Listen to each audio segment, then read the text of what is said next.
也就是说，从你6年前进场到2个月前，江云化工总厂一直在利用这些管道偷排废水，直到1周前，江云化工总厂为了掩盖事实，他们拆除了这些管道，是这样的吧？是的。好的，审判长，原告方的问话完毕。好，被告代理人有什么问题要向证人发问？好的，审判长。证人，你于1月13日晚间在江云排污车间作业，之后发生了什么？发生了意外，一节管道掉下来，正好砸中了我。这次意外造成你的残疾，导致你的胸部以下全身瘫痪，是不是？当你知道后，你的心情如何？你是不是很怨恨？你瘫痪了，你不恨吗？没错，谁摊上这样的事，谁能不恨呢？所以你把这次单纯的工伤意外归咎于江云化工总厂，是不是？你想通过诬赖化工总厂发泄你心中的不满，是不是？我没有。你有。审判长，我这里有一份材料说明，是江云化工总厂的厂长水卫红写的。他说，在证人发生意外之后，他们第一时间与证人去协商了赔偿事宜，很可惜没有达成一致。证人还要扬言说要化工厂付出代价。证人，你所说的付出代价是不是今天的诬陷？不是这样的，我说的都是真的，是你在撒谎。到底是谁在撒谎？你刚才所说的只是你的一面之词。你处心积虑地诬陷化工总厂偷排污水，就是为了多从工厂里得到一些赔偿，就是为了满足你的个人欲望。被告代理人，请你控制好你的情绪还有言辞，听清楚了吗？对不起，审判长。证人，你有证据可以证明你的证言吗？还要拿证据来证明我说的话？我拿什么来证明啊？审判长，被告代理人问完了。证人退庭。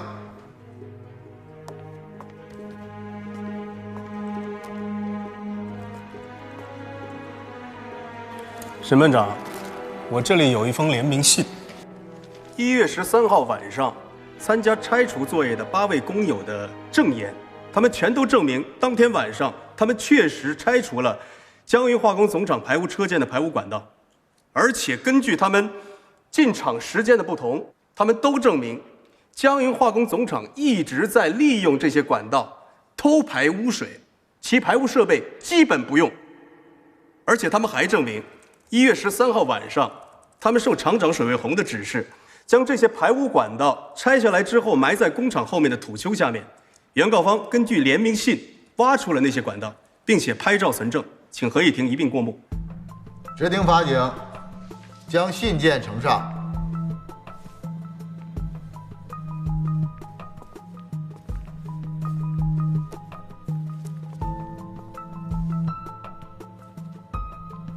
这8位工友啊，在得知证人愿意出庭作证之后，他们也答应出庭作证。他们担心的就是被告方抵死不认，担心被告方用证人的伤情来攻击证人，所以他们联名写下了这封联名证书。联名信的最后一位，也就是江云上次请上庭的那位误操作排污设备的技术人员，他承认，当天在庭审上，他确实撒谎了。他从来就没有误操作过什么排污设备，都是厂长水卫红逼他那么说的。而且，他愿意再次出庭作证。第一被告代理人，你对于这封信有什么质疑的吗？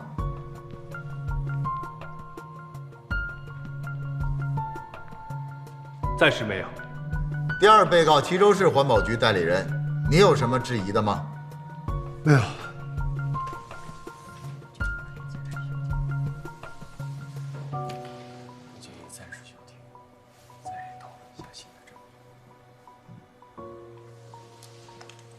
由于本案出现了新的证据，本合议庭决定暂时休庭。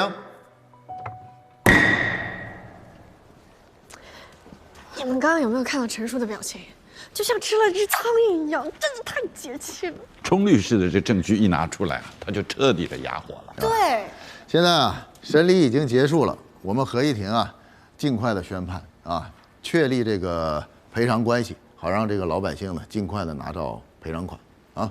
好，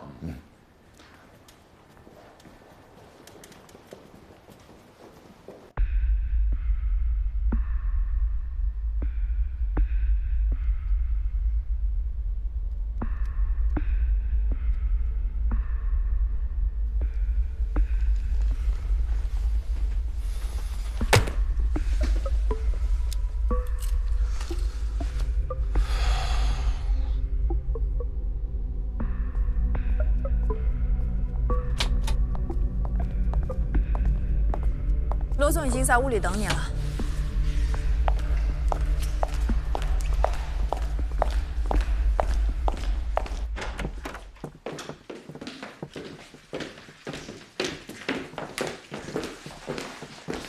罗总，陈述到了。罗总，这2天，全国3大网站都在报道江阴化工厂的事情。再这么继续发展下去的话，对我大工集团非常的不利啊！我想用不了几天，等吴叔叔、宁阿姨知道这件事情的话，那就不好玩了。这个，罗总，这次的案子实在是……你有话快说，有什么办法尽快了结这件事情？你告诉我。我想现在只能做庭外和解。怎么和解？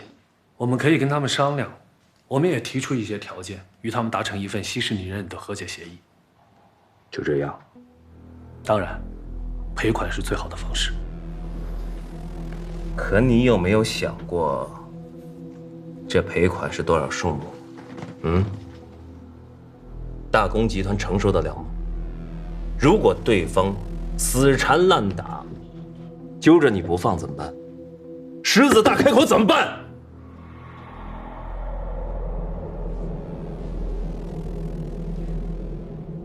罗总，事到如今，我们只有弃车保帅了。可是你千万别忘记了，市中院里还有一个齐衡。这事他能答应吗？能通过吗？罗总，他答不答应不重要，只要原告答应就行。当然，还需要您去相关领导那边吹吹耳边风，给他一些压力，这样可更有利于我们达成协议。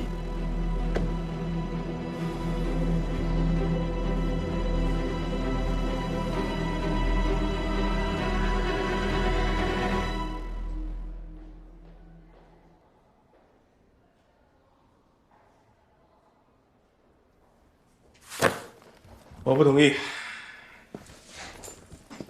哎，钟律师，钟律师，这还没说2句，你怎么样走呢？坐下说，坐下说什么呀？这份协议我方是不会同意的。哎，你先回来，我们慢慢再商量吧，对吧？再说说啊。商量什么呀？商量？好，你说。行，你看啊，你提出的要求我们都答应了，不但如此，我们还每人多赔10万块钱。你还有什么不满意的吗？你以为我不知道你们打算什么吗？自本协议达成之日，原告任何人不得接受媒体采访，不得公开表明自己是环境污染受害者，不能对外表明或者暗示自己的患病与江云化工总厂的生产废水有直接关系。你们这是在撇清关系。怎么了？事已至此，到现在了还不肯承认你们的犯罪事实吗？钟律师，这有没有犯罪啊？法院判了才能说。我们之所以答应达成庭外和解，也是出于人道主义考量。江云化工总厂作为江县的龙头企业，对村民也是负有一定道义责任的。我们既然在江县赚了钱，那么拿出一部分作为村民的福利也是无可厚非的。但是你非要说村民得病是江云化工干的，那我方是不会承认的。好啊，那我们就等法院判吧。首先，法院判了，你们每个人就拿不到那多出来的10万块钱。其次，法院判决之后，执行起来也是一个很冗长的过程。钱真正到村民的手上，那也不知道是猴年马月。所以，我希望只要你答应调解，我保证，我的委托方可以马上把钱打到账上。这样，钟律师，咱们先坐下啊，咱们就这个条款呢，咱们再协商一下。不协商，我方不同意。哎，钟律师，钟律师，钟律师，我看陈律师，今天我们就到这儿啊，改天我们再约一个时间再协商一下啊。这脾气有意思，先走了啊。行，陈律师。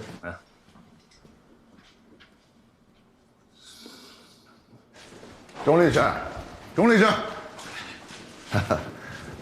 生气了，啊？这样，咱俩聊聊。聊吧，走，啊，来，啊，坐。哎呀，消消气儿啊！你不是想劝我接受那份协议吧？他们这份协议啊，你别说啊，有掩盖的用意啊。何止是用意啊，是明目张胆的为自己开脱。这个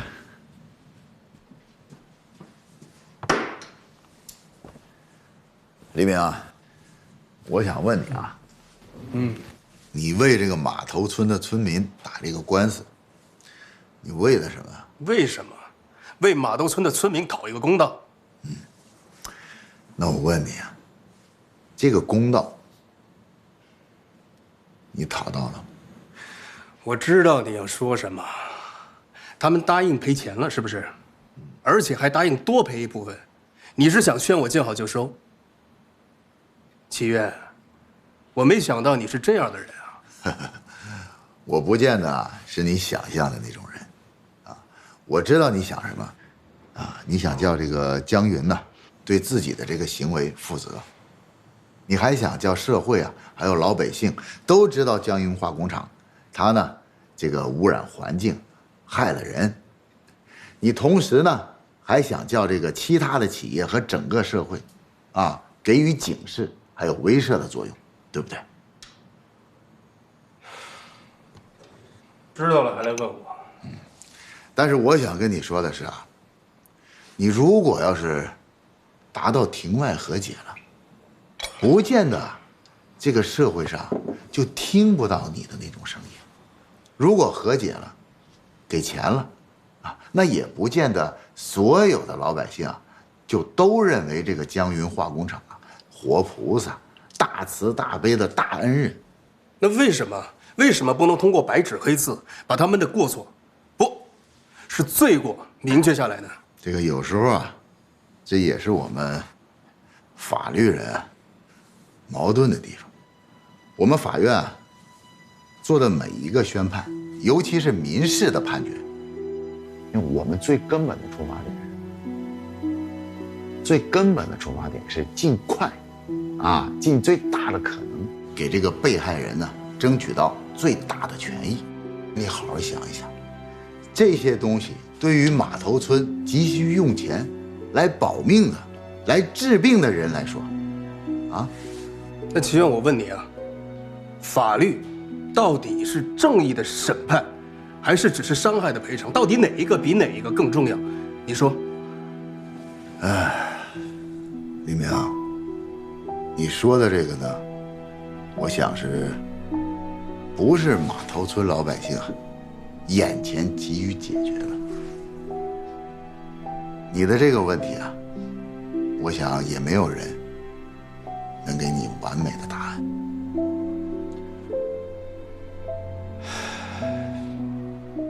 不知好歹的东西，居然拒绝了我的提议。陈叔，你不是向来很有办法吗？还有过不了几天，判决书就下来了。你说该怎么办？娄总，这不是还没有判吗？只要咱们在他临门一脚的时候给拦住了，我们就有起死回生的可能。说的简单，临门一脚怎么踢？我们可以借江县县政府的手来拦。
混蛋，才刚进去2年，就保外就医了。不过也好，你出来了，我就能把你查的底儿掉。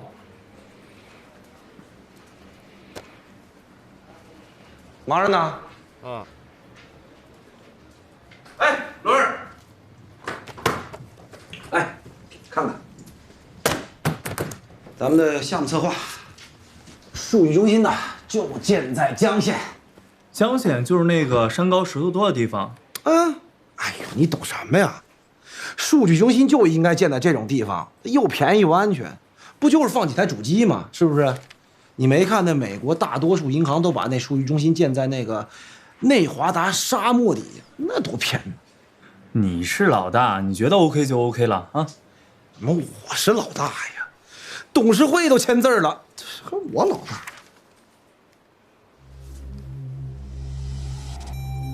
苏涵，他也是咱们的董事。苏涵，你不认识吗？外表冷若冰霜，可他的内心呢，说不定奔腾着一只小野马呢。哎，那你有他的联系方式吗？比如手机号？哎，伦儿啊，你是不是在牢里憋坏了呀？啊，你脑子秀逗了吧？我告诉你啊，你可千万别乱来啊！万一撩妹不成反被涮，你我都得完蛋啊！不是大哥，不是你一直告诉我们每天早上要对着镜子说3遍“你最棒，你最棒，你最棒”吗？怎么现在觉得我不棒了？行，你棒，行了吧？不是，但是我是真不知道他电话号码是多少。哎，想起来了，下午那江县有一个招商会，就是技术开发部门那一类的，引资什么酒会什么的，我没时间。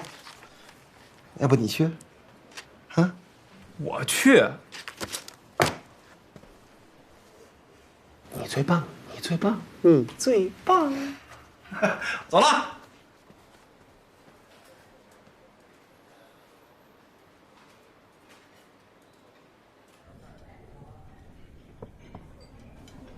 好，来，最后，我祝各位企业代表和企业负责人，在每一个新的年度，生意兴隆，宏图大展。也请各位多多的投资入驻我们江县即将投入使用的远郊工业园区。来，大家举杯，来，干杯！你们慢慢吃啊，吃菜，你们也慢慢吃。啊，梁先，哎，来，坐。罗总，坐。今天你能亲自光临我们江县的招商引资会，我们真是荣幸之至啊！刘县长客气了。其实咱们江县啊，这个远郊工业园区即将开园了，我们大工集团也是非常关注的。是。咱们其中呢，之前有几个大的工业园区，随着成本不断的上升啊，它的优势已经失去了，反而我们远郊工业园区的优势就体现出来了。所以，我们大公集团也在考虑能不能在这儿啊做几个项目。哎呀，罗总啊，您的这一席话呀，就是我们江县老百姓的福音啊！什么都别说了，来，我敬罗总一杯。哎，等等啊，其实我是有顾虑啊。就比方说那盘菜里的鸡，啊，在江县办养鸡场其屠宰啊，会不会符合这个人道主义精神？也会不会有动物保护组织找上门来？哎，老总，以至于这养鸡场就很难办下去啊。又比方说那道菜里的鱼，在江县养鱼，这鱼塘是否符合环保标准？会不会因为超了标而受到处罚，以至于这养鱼场也很难办？罗总啊，您这个就不用担心了啊。我们江县的政府啊，一定会考虑到每一位投资者的利益的。啊，其实我不是怀疑我们江县对于经济发展的决心，只不过，就像上次那个案子，到现在还没有结束。孰是孰非呢，也很难说啊。好，行了，我们不聊这些了，我先敬一下刘县长。好，好，好，来。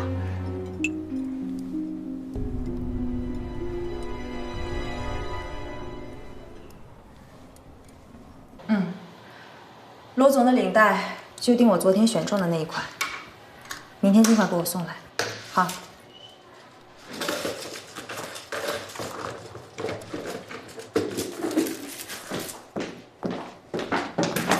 哦，对不起，对不起，实在对不起，不好意思啊。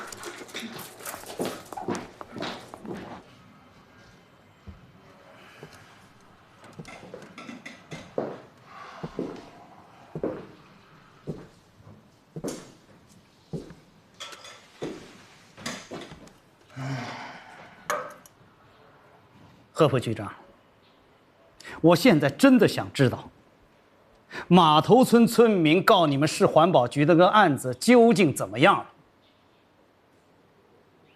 孔明，哎，你别急我好不好？你倒是说呀！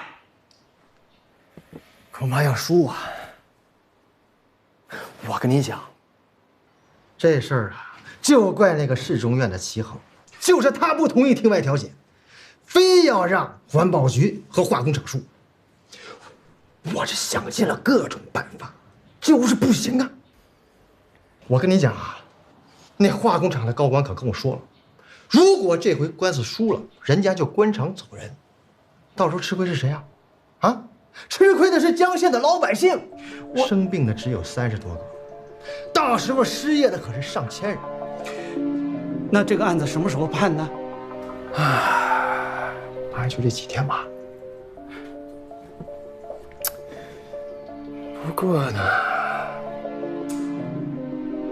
不过，哎，你到底有什么？你说呀，不要吞吞吐吐的好不好啊？刘县长啊，这个案子到现在不是没判呢吗？啊，我琢磨着，咱们可以最后争取。这就像踢足球，如果把那个临门一脚给挡出来了，我们就可能有反败为胜的机会。怎么挡？你这个局长跟我明说了吧。这就需要刘县长你啊，出面去找市委的吴书记，你当着他的面把江县的苦水好好跟他倒一倒。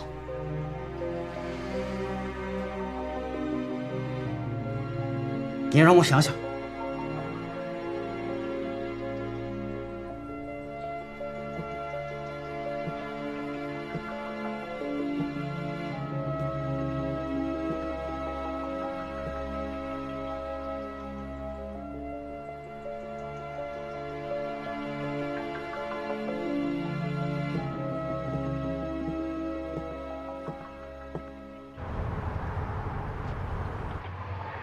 好，怎么样了？贺斌说了，按刘县长的脾气，明天他一定会去找吴书记的。那就好，我们就等他们的结果吧。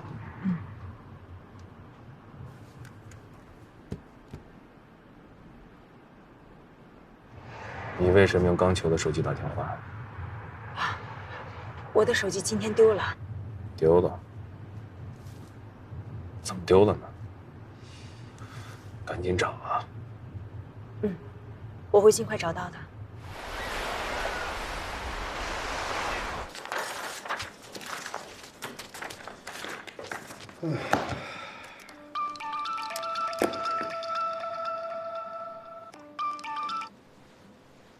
喂。哦，好的，那我马上过来。太好了，太好了！钟律师，真的要谢谢你，我们大木终于有救了。医生说什么时候可以做移植手术啊？那个病人的家属已经签字同意了。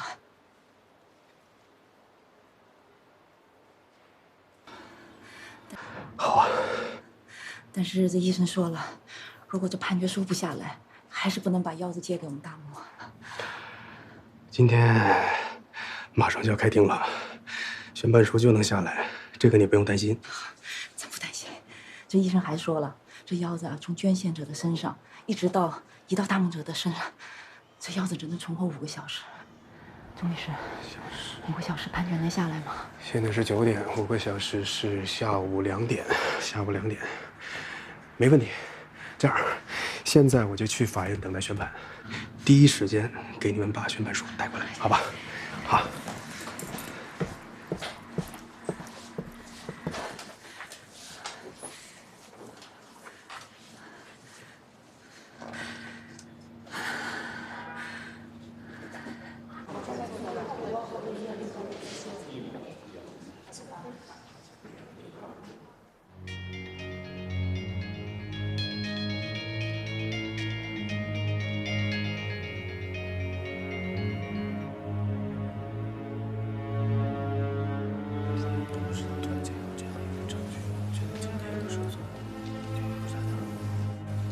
请各位遵守法庭秩序，相关人员将手机等通讯设备关闭。谢谢。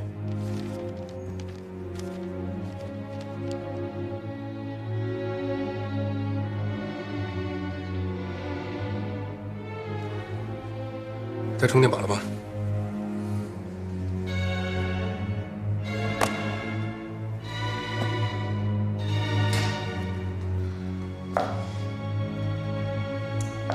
还是没有人接啊！你说这都临开庭了，齐院他跑出去接谁的电话？我怎么有种不大好的预感？别傻傻。刚才市委来电话，让齐院马上过去一下，不知道什么事情。原来齐院接的是市委的电话。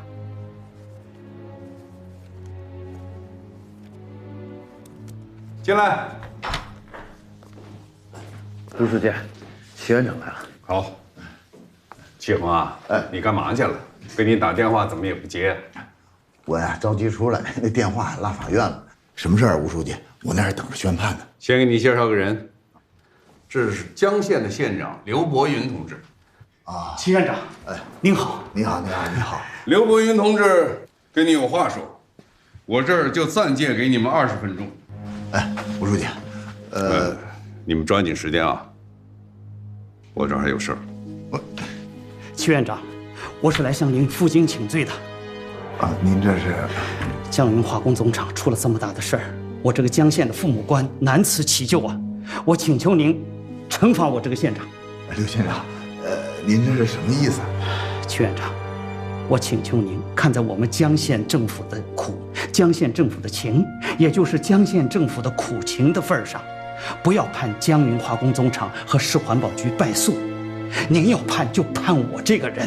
等一会儿我就向吴书记请求降职，甚至是撤职，我自愿让出县长这个位子。刘县长，我听的都有些糊涂了。这国有国法，家有家规，这个法院判决啊是按流程走的，不能稀里糊涂的就这么通过。齐院长是不能稀里糊涂的通过。来，您坐，我跟你详细说说。来，坐。齐院长。我刚才跟您说的，是我当县长的一份责任。您知道，江县曾经是全国著名的贫困县，这里的老百姓就是靠着那一点点可怜的务农收入来养家糊口的呀。直到10年前，江云化工总厂在这里建了厂子，才改善了全县人民的生活水平。这里的老百姓就是靠了这个厂子赚了钱，改善了物质条件，他们的子女才受到相对公平的教育，才改变了他们一生务农的命运啊！是，刘县长，这个我明白。那么，曲院长，您就更应该明白，江云化工总厂对江县来说是多么的重要啊！它不仅仅是一座化工企业，它还是一个标杆呐！它的存在对境外想投资办厂的企业是一个巨大的引领和召唤。他们看着江云化工总厂在江县成功了，他们就会群起效仿，到江县来投资办厂了。如果江云化工厂为了这个案子关停了、走人了，那么他们看了以后会怎么想啊？他们就不会到这里来投资办厂了，因为他们担心同样的命运会落到自己的身上啊。曲院长，如果他们都不来江县投资办厂了，那么江县的经济就垮了，那么江县的老百姓就又要退回到那穷困潦倒的苦日子中去了呀。刘县长，可是发展经济不能牺牲环境啊！都有一些村民啊付出了生命的代价，难道还不能警醒我们吗？曲院长，您说的这个我也非常的痛心啊。您说的对，但是发展经济就可能有些牺牲啊。如果不是环境的牺牲，那么也许是其他的牺牲。我们不是有这句话吗？先建设后治理。如果我们建设起来了，出了什么问题，我们积极的修补啊，我们积极的治理和整顿呐。如果经济起不来，社会就不能发展呐。如果像过去那样，环境再好，能挡得住一场饥荒吗？能挡得住一场瘟疫吗？能挡得住那些坚船利炮吗？我的齐院长啊！刘县长，你说的这个牺牲啊，我能理解。可是那么多国家都已经有先见之明了，我们应该吸取教训啊！是，不能让一些无辜的人，甚至是我们的下一代白白的牺牲，对不对？齐院长，您刚才说的对呀，牺牲没有白白之说呀。只要为了民族的大业，任何牺牲都是有价值的呀。作为一个拥有数千年文明古国的公民，今天为祖国的伟大复兴就应该有点牺牲精神。如果是这样的话，我愿意第一个做出这样的牺牲。齐院长，请您判我的刑，哪怕是判我死刑，我都绝对不跟您说一个不字。我只祈求您保住江县的一方经济呀。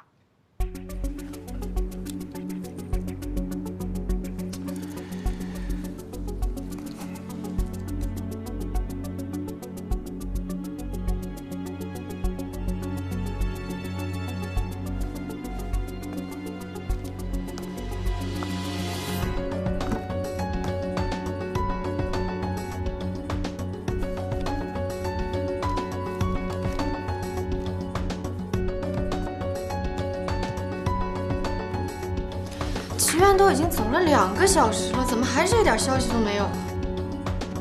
一定又是出什么幺蛾子了！哇，真是急死了人了！冷静，别急，急也没用。我们现在只能静观其变。林院长呢？钟律师，你不在法庭待着，你跑这儿干嘛？上厕所不行啊。齐院长呢？他去市委办公室了。赶紧联系一下他。马跟木等着判决书下来做肾脏移植，下午2点钟必须手术。赶紧联系一下他啊！好。哎，刘院长，你想办法打一下市委秘书处，让他转接一下。我现在就打。老刘，你刚才那个话有点过了啊！吴书记，我也是急得没有办法了呀。原则呢？那不能胡说八道。喂，齐院，咱们到底开不开庭啊？刚才钟律师来说，马跟木他们现在等着咱们的判决书做肾脏移植，最迟下午2点半必须手术。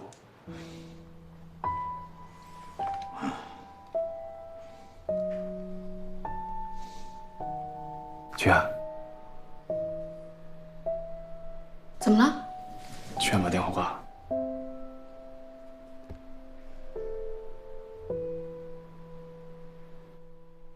老刘啊，你的爱民之心，说实话，我是深受感动。可是祁恒同志是有名的硬骨头，他的原则性是很强的。我的吴书记呀，您是市委书记，您要是想真让他听，他还能不听吗？不对，老刘，学习要跟上，一切要以法律为准绳。吴书记啊，这件事情刻不容缓呐，我着急呀。做好了，笑话吗？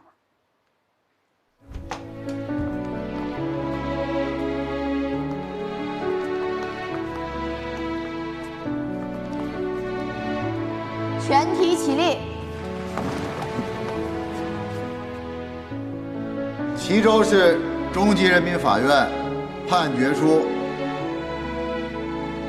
本院判决如下：历时1个半月的码头村35位苏民诉江云化工总厂非法排污及齐州市环保局监管不力所造成的人身损害的案子，今天终于一审完结。齐州市中级人民法院判决码头村30位公民胜诉。那接下来的时间呢，就让我们静静的等待钟律师到来，看他对这个案件有什么想法。哦，你就这样撇下吴书记，自己回来啦？是啊。那你这次是不是彻底把他给得罪了？是啊。当时情况紧急，齐院肯定是想救人要紧。是啊。以后的事儿，以后再想，以后再说吧。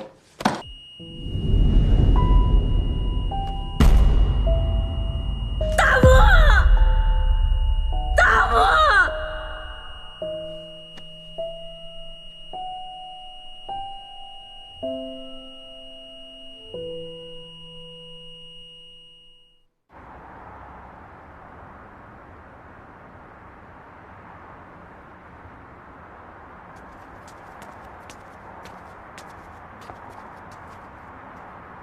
老周，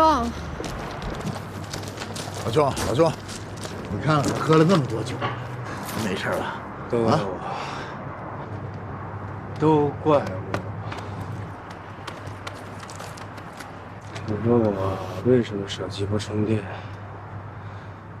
为什么不接电话呀？我要是接了电话，我知道手术出了意外，肾脏只能保存3个小时，我一定亲自给他们送钱过去给他们做手术。你说这是为什么？行了，你千万不要别骂了我，都是我的错，因为我没有答应庭外和解，所以他们拿不到钱。拿不到钱，他们就做不了手术，所以才产生今天的后果。你别这么想，你千万别这么想。其实不是你一个人的错，是各种小错误罗列在一起，最后变成这个结果的。如果是你一个人的责任，还不如说是我们大家所有人的责任。我也有责任。那我问你，我追求的那些正义，那些所谓的法律的道德意义有什么用啊？连一条人命都救不了，有什么用？有什么用？当然有用，老周。一次的失败也许会给我们造成很大的打击，但是这个世界上没有任何事情可以把我们打垮。我不知道这个世界上到底有没有完美这么一次，可是我只知道，我们应该不断的、继续的去追求我们活在这个世界上的意义。不管有没有人真正的在考虑我们、在乎我们，我们到底怎么说的、怎么做的，但是我们都应该永远保持我们的忠诚还有热血。老周，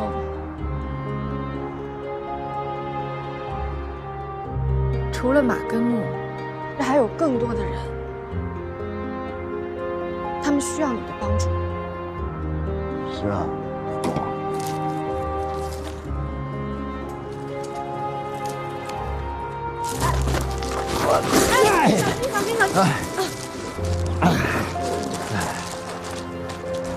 喝这么多，来，送点走，送点走。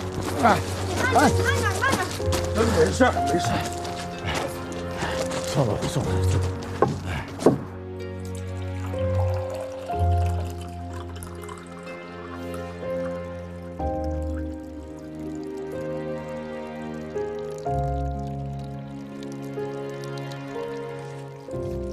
想什么呢？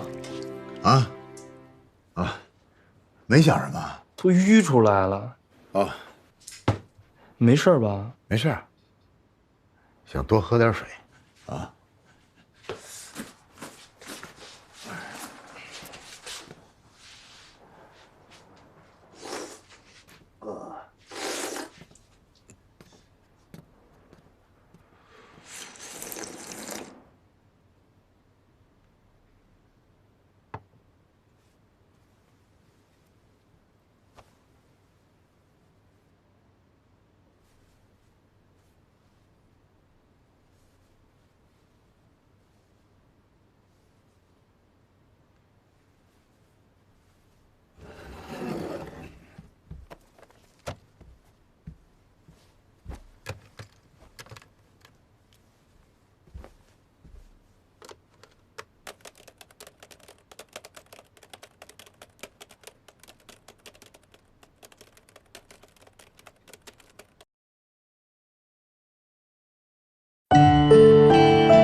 我听见